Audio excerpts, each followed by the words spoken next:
Good morning. Hey, Presley. How are Uh, you? I'm good. I guess when I set up this session, I didn't do the waiting room, which I thought had it automatic on mine. You can Uh, turn it on. I did, and then I just Okay, put a bunch of people back in there. it's okay. Because when I got in, there were people already in here and they were talking, so I was having to shut them down. But I'll go back before my next one and make sure I have it. Okay, Um, I put the link for attendance in the chat box. We are okay. recording. Stop recording and hold on. Pause.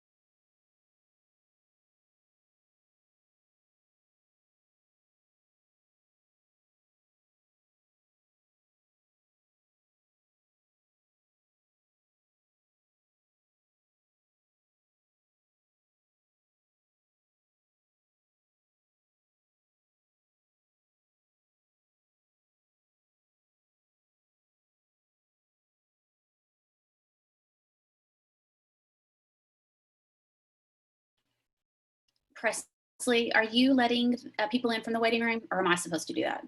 No, I can do it. Are you ready? Oh yeah, you can go ahead. Okay, I like to have this up so people can see it while they're waiting. But yeah, go ahead. perfect.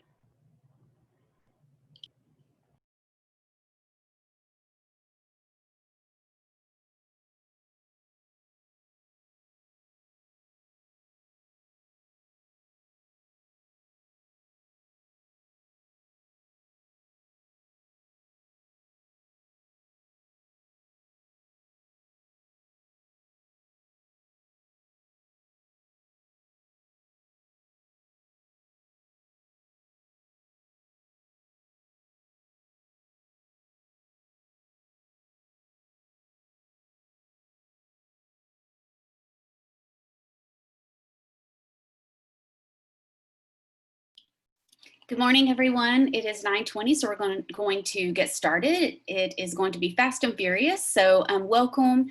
The session is about 45 minutes. We are recording, and this will be uploaded to the ESC Region 11 English Learner Support YouTube channel, as well as the Charter School YouTube channel. And we will be using the chat box for communication, and I will address questions at the end. Just because we have such a quick amount of time together this morning. Also in the chat box, you'll find a link for attendance. If you will go to that Google form and complete attendance, that way we have record that you were here with us today. And we'll go ahead and get started. And so you're attending, excuse me, I'm not where I need to be. You are attending Look Fors in a classroom with English learners, and this is for teachers. If you're an administrator joining us, welcome. We welcome everybody. This one will really take a look more from the lens of being a classroom teacher.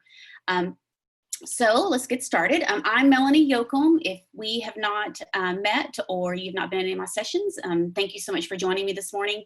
I am starting year 23 with working with English learners in here in Texas. And I put a little picture of Region 11 because you may not realize just how big we are. And some of you will fall into several of those different counties. If you want to share your learning today or you want to follow me, at the bottom I have my Twitter handle as well as our ESC Bilingual ESL Twitter handle. So please follow us. I always tell teachers that Twitter is great free PD.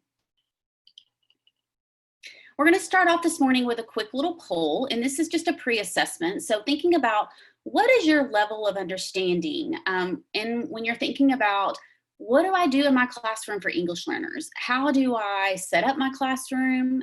How do I conduct instruction? Where do you feel like you're at right now? And using a poll or some type of pre-assessment in your class is a great a way in your classroom just to kind of pre-assess and see where students are at. I also like to do it with my audience, just because as a teacher, instructor of adults, I can see where you all fall. And then I kind of know how to, what to focus on and how to move my session along. So I would encourage you, if you are going to be doing remote learning and you happen to be doing it through Zoom, to set up a poll. And when you do introduce new concepts and kind of pre-assess your students, and then post-assess, and that gauges, whether or not the students got what they needed from your lesson. Or there are plenty of other polling tools out there that you can use if you don't use Zoom. Okay, so far we have, first of all, we have about 23 people with us here today, and about 42% have voted. So I'm going to leave it open just a little bit longer, and then I will show you where everyone is at. And as you can see, I said, we all start off as a beginner at some point at something. And this is the same for your students. They will not always stay a beginner. They will progress, and at the rate that they move up, it varies, and there are many different factors. So far, about half of us are at intermediate. Still want to give everybody an opportunity to vote.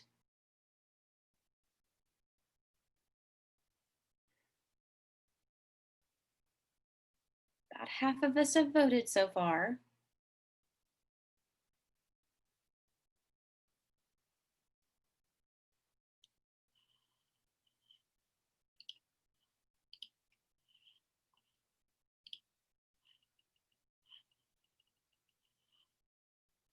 Okay, I'm going to go ahead and end the poll. I know that's really quick, but 45 minutes is really quick. And so I want to go ahead and move on. I'm going to end the poll and kind of show you where everybody is at. So you can see that as a group today, our level of understanding when we're thinking about our English learners in a classroom, it looks like most of us are at intermediate. And we have the other, an equal 20-20 between beginner and advanced. And so, I would just encourage you, where you're at today doesn't mean that's where you're going to be next week or next year. And so we just, over the time, you will acquire more knowledge and understanding. Thank you for voting. So who is an English learner? Chapter 89 defines an EL as a person who's in the process of acquiring English and has another language as the first native language.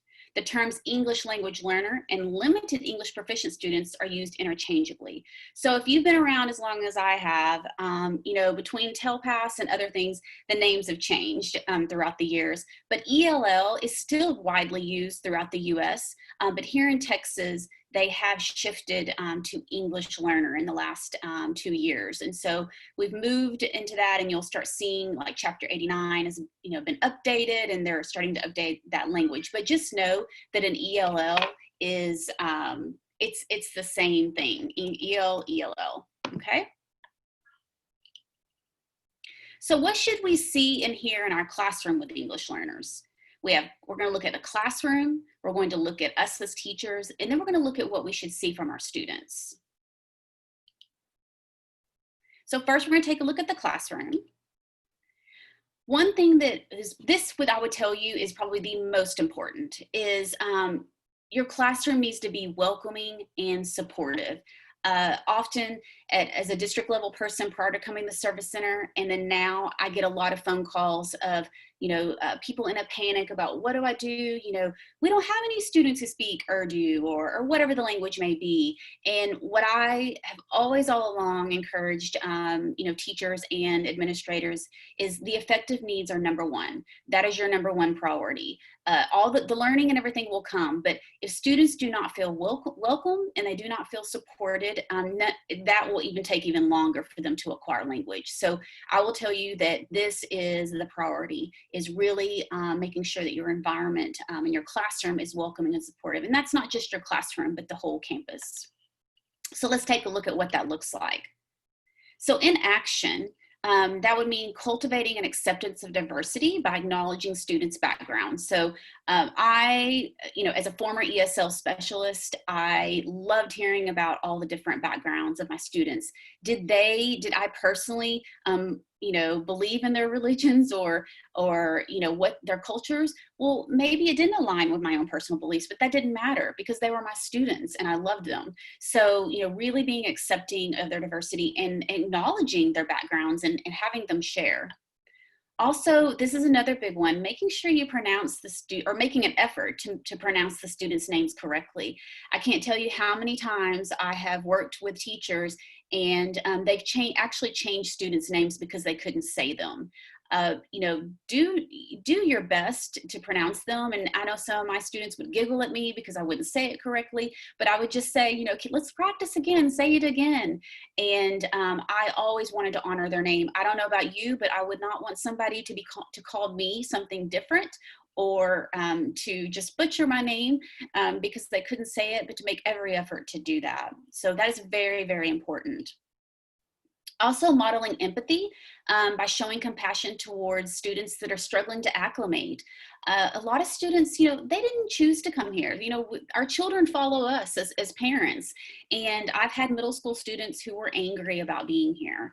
And they'd left their friends, maybe even a girlfriend or boyfriend, and they aren't happy about being here. Also, even aside from that, just acclimating. School is different here in the US than it is around the world. And so just having that compassion and saying, it's okay, and you're going to be all right. And so just really continuing encouraging them.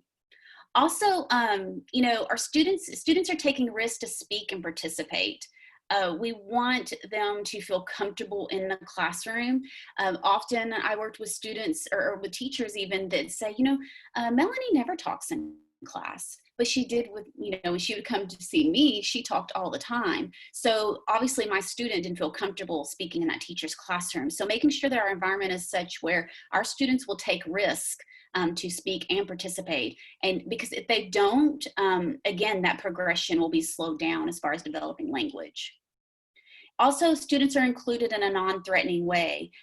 We don't want to push them too far. Many times students are in what's called a silent period, and they're just observing and taking in what's going on around them. So we don't want them, we want to include them, but we also don't want to, push them too far. Also, we don't want to exclude them. I've walked into high school classrooms where a student was sitting by themselves working on Rosetta Stone, and I speak Spanish, so I asked the student, what are you doing? Well, I'm doing Rosetta Stone, when the whole class is doing a lesson. So even though that student didn't have the language, that student should still be included in the instruction and have that opportunity to participate.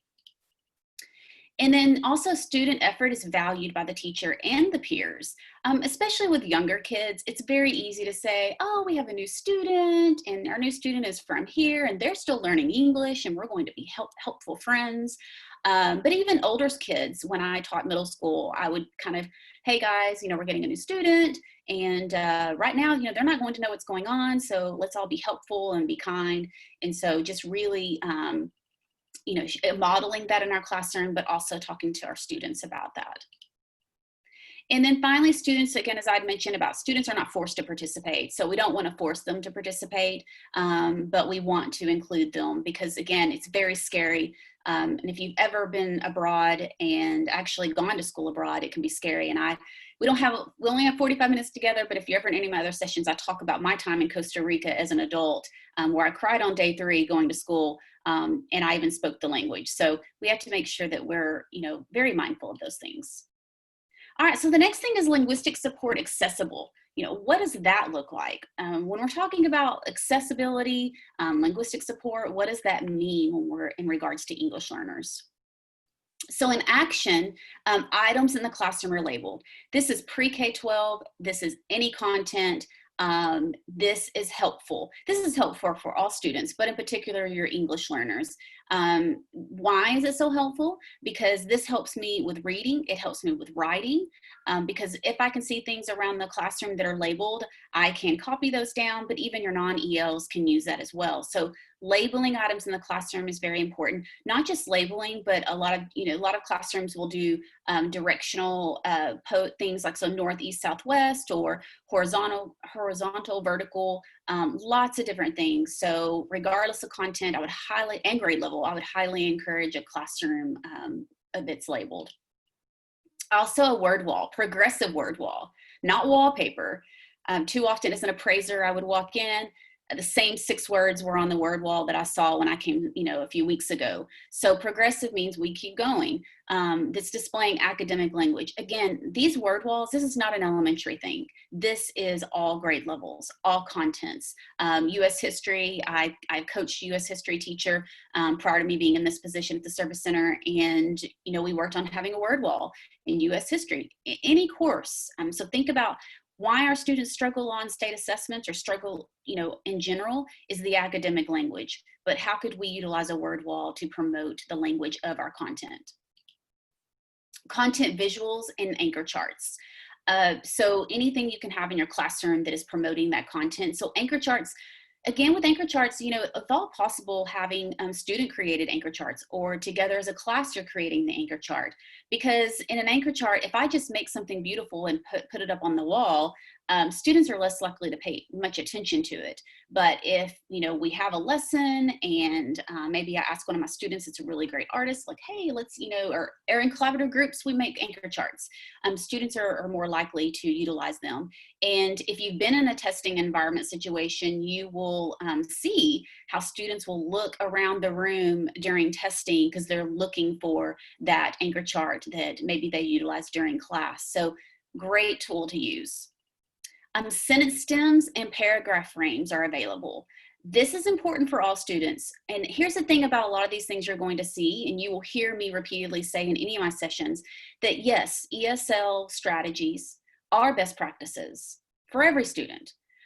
They're good for everybody, but they're absolutely necessary for some, and that's our English learners. Although they're good for all of our students, they're absolutely necessary for ELs. They're a lifeline, for them. And so sentence stems and paragraph frames are great for having structured conversations, promoting more of those activities in your classroom, also giving them that structure to write. And here's the thing, guys, is, a lot of people say, oh, then everybody's going to write the same exact thing. But I don't know about you, but when I go around maybe applying for a job, what do? I ask my friends, can I see your resume? I need a model.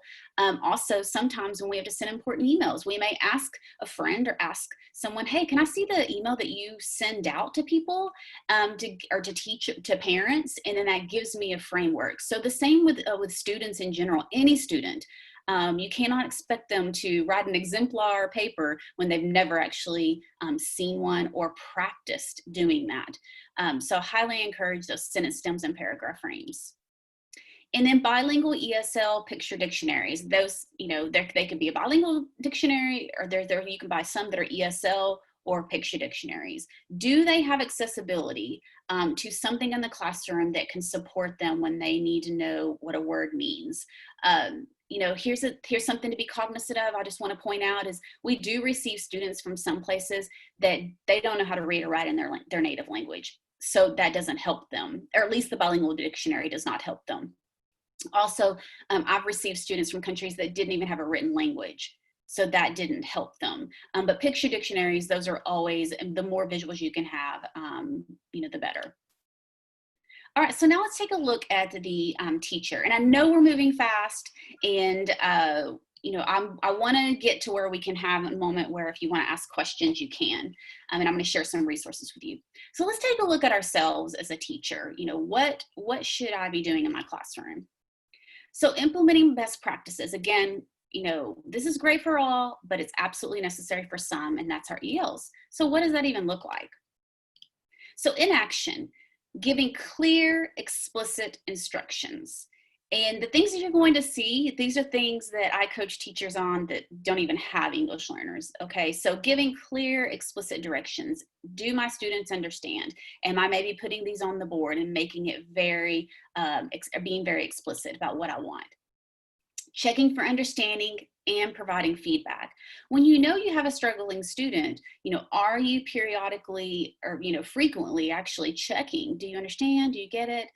Or giving them feedback. Feedback is very important, and often that's a missing piece in our classrooms is we're not giving our students feedback. Encouraging classroom discussions. We cannot expect students to get better at speaking, unless we let them practice. So encouraging those classroom discussions, but also making them where they're structured discussions. Because often I'll hear teachers say, there is no way my class, I can allow them to do that. Or they'll say, class period 2, they just can't handle it. Well, maybe it's not about the kids. Maybe it's about us. Are we being structured? Are we telling them, you will have 1 minute to use these sentence stems and discuss with your partner, and are you floating around and monitoring them? So, when we're talking about classroom discussions, I would encourage you to look up structured classroom discussions and find some tools to help you. Incorporating graphic organizers are extremely helpful to our English learners. You may not know this, but our brain takes in and sorts and chunks information automatically. So using graphic organizers, if you're familiar with thinking maps, that's a great one, or just your concept maps in general. But our brain already is doing this. So it's only a natural way for our students as well to kind of sort information. Graphic organizers, especially for our ELs, but any kid, can be used to assess them. If that's where they are at their proficiency level or wherever they are at in learning, then let them use a graphic organizer to show their learning. And that's what they do. And that's their scaffolded assignment. Modeling that gradual release. I do, we do, and you do. This is extremely important. That you model and you show, even if there's a product, having a product where you've already made it. And then we're going to do it together. And then now you're going to do it on your own. Again, this is good for everybody, but with our ELs, I can watch the teacher. Now I can participate with my peers. And then finally, I can do that on my own. Providing multiple opportunities to speak in varied context. So not only, here's the thing is we do so much of the social aspect. We talk to our students socially and we think, oh, they know English. Why are they even in ESL? But we never give them that opportunity to speak academically. And this is where I'm talking about those structured conversations, really making students use the academic language, telling them, I'm walking around and I'm listening to hear if you're using that language. But it's just in those multiple contexts, allowing the opportunity for students to speak. Also providing text structures and explicit grammar instruction. If you're not familiar with Gretchen Burnaby, you can go online and you can search her, Gretchen Burnaby. She's an amazing ELA teacher. She does trainings all around the world, but she has free blogs and free resources you can find online where she gives you narrative, expository text structures, anything you can think of. And for our ELs, it's important so they can see that structure and then start to mimic it. And then explicit grammar instruction is crucial. Often I will hear there's this misconception of, oh, well, they're going to get it just by within context or within their reading. No, they may a little, but I don't know about you if you've ever learned a second language, but I need to be explicitly taught. I need to see the, what is the pattern? So we really have got to do a better job of explicitly giving them grammar instruction. And then those daily writing opportunities. It doesn't have to be a long 3-paragraph narrative. It can be something short on sticky notes, but are we giving them the opportunity to write daily? For us right now, if you were going to be doing remote learning, how can you do that? If I'm using the chat box and I ask students to respond, I can look at the chat box. And that gives me a very quick assessment of, oh, wow, I really need to work with Melanie on is and are. I can quickly see on a sticky note, what we need to address, but just giving those opportunities to write daily. And then addressing our ELPs and our TEKS. Yes, we are required to provide the ELPs. Those are the language standards, and our TEKS are our content standards. So we are obligated, whether we're ESL certified or not, to address the ELPs, the English Language Proficiency Standards, for our students. And we'll talk a little bit more about that when we get down to some more slides. So linguistically accommodates, what does that look like? So in action, allowing extra processing time. In my head, I've got to translate. I need to take in what you're saying and translate, what that means. Using gestures and other linguistic support to communicate language and content. So you may have heard of TPR, which is total physical response. Just think about yourself if you've ever traveled abroad and you didn't have the language, what were you doing to try to communicate with whomever it may be? So just using lots of gestures to communicate. Modeling and providing practice in the pronunciation of academic terms. So this would mean if my student, we're introducing new words, that we make it an environment in our classroom where it's okay to do this, and that where you can correct and say, just think about if you have young children and they say a word wrong. Well, we don't let them just keep saying that word wrong, even if it is cute. We correct them. Oh, so you mean, and then you say it. And so you're really modeling and providing that practice of pronunciation. Focusing on big ideas and key points. So with going back to the TEKS, if I teach 7th grade science, I have lots of TEKS I have to cover. Well, my EL, depending on the proficiency level, they're probably not going to accomplish all of those. So I need to really look at my unit. What is the big idea of my unit this 6 weeks or 9 weeks, and really, really focus on those key points for that student and make sure that they can leave with those pieces. Providing scaffolded sentence stems for speaking and writing. So although you've heard me say, hey, we need to have sentence stems, we need to have paragraph frames, we also need to have some scaffolded ones, because you will have students from beginning to advanced high. And again, you've got your other students that are mixed in there, some that are in special education, some that are dyslexic, whatever it may be. So are we providing scaffolded sentence stems for those students? Explicit instruction of vocabulary, just like we're talking about the explicit instruction of grammar, we cannot assume that our students are going to acquire that vocabulary just because they read it, just because they watched a video. Often I use brain pop in the classroom, and I would introduce the vocabulary prior, and hey, this is what this means, and then throughout the video I would stop and we would talk about that vocabulary. So really being explicit about the vocabulary, using lead forward. If you're not familiar with lead forward, it's lead forward, W-A-R-D. Go to lead forward, find your grade level, find your content, and you will find all the academic language, those terms that are found in the STAR in particular. But take a look at that, and you could use that as a resource as well. Also providing clarification when introducing new and unfamiliar topics. So just making sure that we say things in multiple ways, and that we introduce things in multiple ways, because my student may not get this unfamiliar topic, and so I need to make sure that I provide some clarification.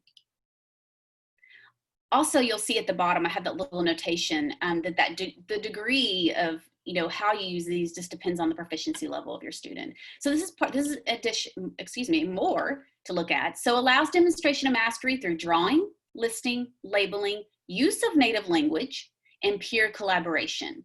This is important because I cannot expect my beginner and even potentially my intermediate student to maybe accomplish the assignment like everyone else. So am I allowing them to use their native language if that's all they have? Am I allowing them to draw or list? As a former middle school teacher, I will tell you that in the beginning in ELA, they would write in their native language in their journals, and they would do it, but you would start seeing the transition. It does happen. They will start writing in English.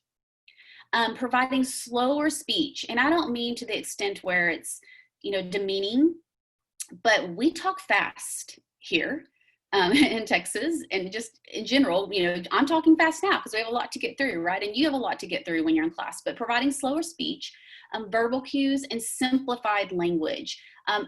You need to use the academic language, but you should follow it up with a simpler explanation. And that's good for everybody. Providing adapted text, outlines, or notes. Finding these things can be hard as far as adapted text. There are a lot of great things online, but if you can provide outlines for students or even go ahead and give them notes ahead of time that they can follow, that's great too, especially if you are doing online learning, and maybe you created a PowerPoint or something. I would encourage you to put notes or things in there and send that to those students prior so they can follow along. Providing linguistically accommodated classroom work and homework. If the student needs it, we actually are required to do that. So we must linguistically accommodate the student's work if they are a student being served in ESL. Using the TELPAS rubric is a year-round tool to monitor student progress. And we're going to talk a little bit more about that, but it's not just that in the spring, hey, we've got to do this, but that we actually use that as an instructional tool to monitor our students.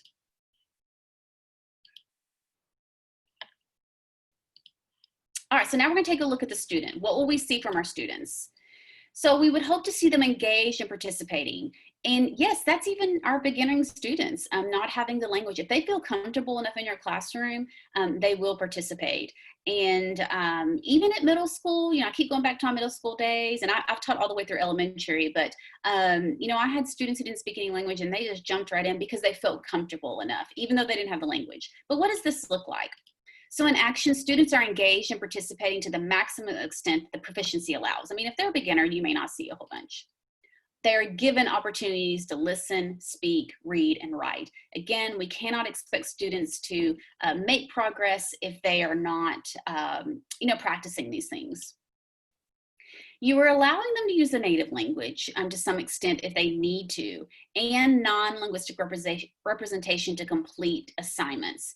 Now, I will tell you that I've had some students, especially at secondary, that push that a little longer than others. So, you have to kind of gauge how long is a good, amount of time, because some students will refuse to speak English. They just will. So just kind of, that's going to vary student to student, but letting them use it in the beginning, letting them use non-linguistic representation to complete their assignments. And then, as time goes by, really starting to kind of wean them off of that and give them other supports so they can participate in English. May need native language peer or teacher support. So they may need, me as a teacher or as another native speaker as students. Now, I will give you a little warning with having a student translate. Make sure that you have asked the student, hey, are you okay helping Melanie while she's learning English? Also making sure that it's not becoming the students now this other child's personal tutor of translating, and making sure that they're okay with it, and then also making sure the student's okay with it, because I will tell you, I've had situations where the kid did not want to translate and the teacher kept asking them to. So just making sure that the student is okay with that. So just something to think about, what did you notice about the elements of a classroom with English learners? If you'll use the chat box and just really quickly type in, what were some of your, what did you notice as we went through those elements of the classroom? Both the classroom, the teacher, and the student. So if you'll use the chat box and just type in your thoughts about what you noticed.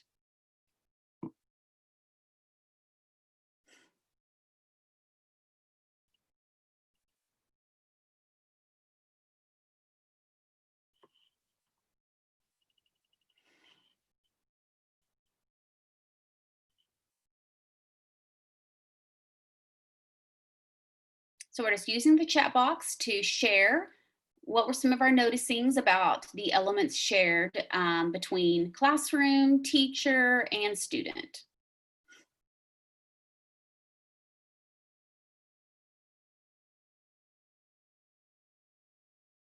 Yes, so some of the comments, thanks, Brian. Yes, these are just fundamental things that should be in any classroom.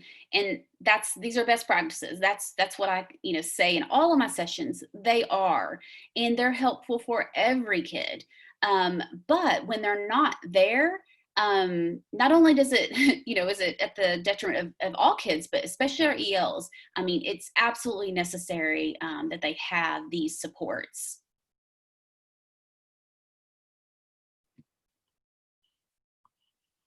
Thanks for those of you that are responding.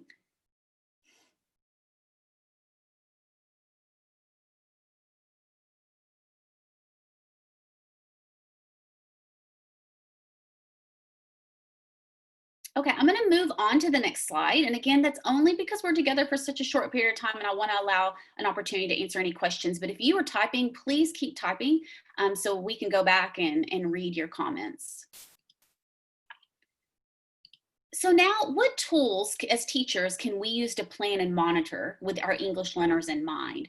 So we're going to take a look at the ELPS and the TELPAS, and we're not going to go and extend, go and actually go there and look, but I'm going to share these resources with you, and I have some QR codes there. Also, I did mention earlier that I will send this presentation where it can be shared after today. This is being recorded, so you can also go back and watch it again, but that way you'll have these QR codes to look at. So something to be mindful of, ELPS is to TELPAS as the TEKS is to STAR. And this QR code here takes you to the ELPS, and that's chapter 74.4. And again, just like we are required to implement the TEKS for our content, we are actually required to do that with ELPS as well with our English learners. And that's often, I feel like sometimes not as widely known as it should be. But yes, if you have an EL in your classroom, we're actually required to implement that. And the beauty of it is it's listening, speaking, reading, and writing. And if you look through the ELPS, it's what every kid needs anyway. And I would say probably even more so now, because kids are on their phones texting and they hardly talk. So I think even more so it's important. So when you look at those, you're going to see that these are things that every kid needs, and we don't have to incorporate all of them in one lesson. You pick a few here and there and based on your students. So here are the PLDs, and this is just one snippet of a PLD, the speaking K-12. But the proficiency level descriptors, and that QR code takes you there to all of them.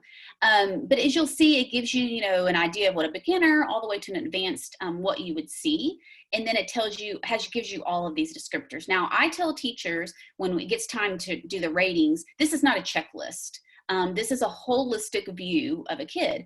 But in regards to what I'm talking about today, we're not talking about rating a kid. We're talking about using this as a guide. So I can look at this and go, you know what, my classroom has a few advanced high kids, I've got some intermediate, but it helps me as a teacher know kind of what to expect.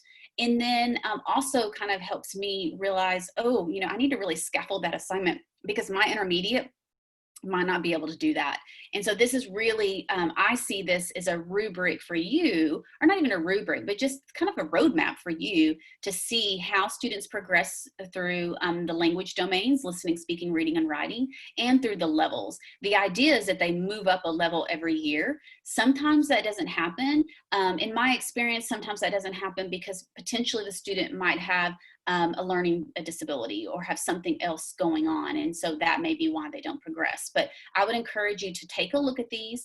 In the past, I used to kind of make a copy for each of my ELs and make a note of what they were last year. Of course, that's hard this year because many of our students didn't take TELPAS because of the shutdowns, but just kind of thinking about where they're at, and that helps me know what to do in the classroom. This one you may not be familiar with. It's actually something more for your administrators, but I like to share it with teachers because this is the ELPS. This one's the 212 leader pathway, but there's also a K1 as well. And I would encourage you to take a look at this, and you can follow the QR code. Is this one, why I like it is because it has all the domains, it has all of the proficiency levels, and then I can see here, am I doing these things for these students? And so it just gives you that nice overview of some real quick list of things that I should be doing in my classroom for my students. And again, you will notice, majority of these things are going to be great for all of your students. So your challenge, I want to leave you with this. I'm going to share some resources here in a minute and we're going to answer questions. But my challenge for you is to really think about your lessons. So plan your lessons as if you are an English learner. Will you be able to participate and develop language? Will you be able to practice listening, speaking, reading, and writing? What would you need if you were going to school in another country and what would you need to survive? And so really be thinking about that. And I know some of you may be beginning school teaching remotely, or you've got that option in your charter school. But really think about when I'm planning my lesson, you know, what would it look like if I were an English learner? And so I'd really encourage you to really think that through. So here is a Google site that, again, the QR code is there, but again, I'm going to share this presentation with the conference, so you'll have it. But this is a living document. This is about 3 years in the making. It has all kinds of different resources, constantly adding to it. If you know of a great resource, please feel free to email me and I will add it. This is something that you can share. This is something that your charter school can post on their website, whatever you want to do. The idea is for it to get out there and you know, be used. So you will have access to this, lots of resources there. And then I would encourage you to follow us. I'm very excited. We have a new logo. You may not even realize there was never a logo, but we now have an English learner support logo. And so if you see that everywhere, that's me, or that's, you know, our department. But follow us. We now have a Facebook page. So if you go search ESC Region 11 English Learner Support, you will find our Facebook page. So please like it, because I'm constantly finding great resources or talking about upcoming sessions. So please, you know, go there and like us. Also, as I mentioned, Twitter at the beginning, I have my Yoakum Twitter handle, but I also run the Bilingual ESL. And so it's free PD. And I know a lot of teachers are hesitant, but you don't have to follow anything but educational things. And you don't even have to give your Twitter out to anyone. So, you know, I'd encourage you to go there. Also, we now have a YouTube channel. And in that YouTube channel, any session that I have given this summer has been recorded and is in there, as well as any other webinars that I attend outside of the Service Center. I've been putting them there. And lots of great free PD, again, which is at your access 24/7. So please go to our YouTube. Again, it's ESC Region 11 English Learner Support. And you know, subscribe, and you can find lots of great playlists there. So there's professional learning, but there's also I have some books for parents or for kids, but for the parents to show their kids. So lots of great things. And finally, again, this is me, Melanie, my email, both of the Twitter handles that I you know, manage. And then you'll see at the top, I have just a quick little screenshot. That's our Bilingual ESL ESC Region 11 page. That's a combination of compliance and instruction. Many of you may be in charge of LPAC, and so that's a great place to go. Also, EL Leader Toolkit, SMORE, that is for EL leaders, not particularly teachers, unless maybe you do the LPAC, and so that might be a great resource to you. But the one at the bottom is a SMORE that I've been doing for 3 years now, called Succeeding in a Diverse Classroom, and going on the 4th year now. And I mean, it's been seen all over the world. I have lots of people that follow it, and I would encourage you to go there. It's not always particular to ELs, although it leans that way because that's my passion. But I always share something that's relevant to that month or that need, and then a cool new tech, you know, tool. I don't blog. It's real short and sweet. Also, all the archived s'mores are at the bottom, and just any session that I have coming up or that's at the Service Center that you might be interested in, we have that there. So, you know, if you want to be a part of the any of those, so either the EL Leader Toolkit or you want to be a part of Succeeding in a Diverse Classroom, if you would just email me and tell me I would like to join, you know, XY s'more, whichever s'more it is, or both, then I will add you to my email list. If you don't want to, and you just want to follow us on social media, every month I tweet both of these s'mores and I post them on Facebook as well. So you don't have to join them. You can also just watch throughout the month. I will tell you, it's not a consistent, like, this is the same, I do at the same time every month. Honestly, it's when I get time to complete it and get that posted. So again, just encourage you to follow us. We have lots of great things coming up. We will be looking for the 2021 virtual sessions. The feedback I've gotten from directors as well as my participants is you want virtual. And so be looking for those sessions coming up in the fall and the spring. And right now I'm thinking probably after like 45 minutes to an hour after school, just really bite-sized, continuing what I've been doing this summer. So I hope you join me again. And I'm going to stop talking and allow you to use the chat box to ask any questions. So please, if you have any questions, please ask me in the chat box and I will address them.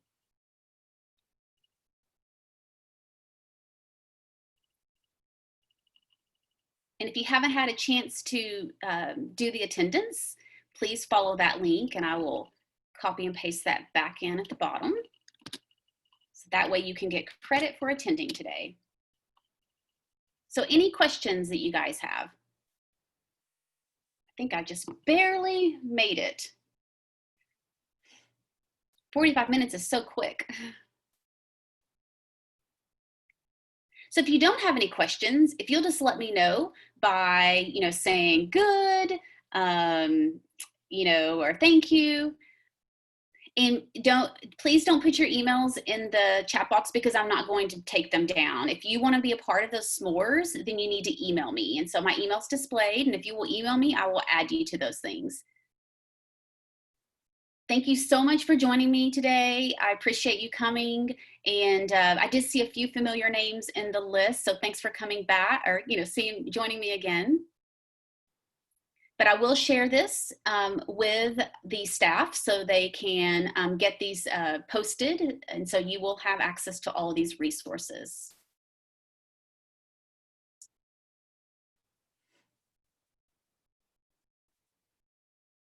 So once you are good, feel free to leave the session. And again, thank you so much for joining us today, and I hope to see you soon. Thank you, Melanie. That was great. And we had lots of people wanting the presentation, so I'm glad we'll be able to share that out for everybody. Yeah, so I just need to email it to you, right? Yes. Okay, perfect. Thank you.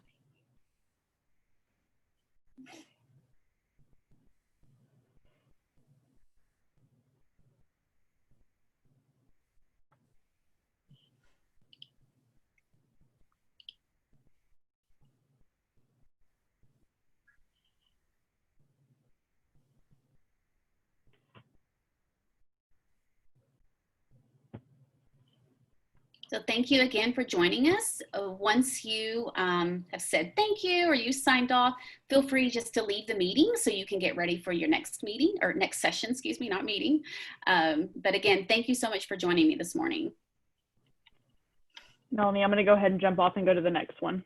Okay. Thank you so much. I appreciate it. Thank you. I appreciate you helping.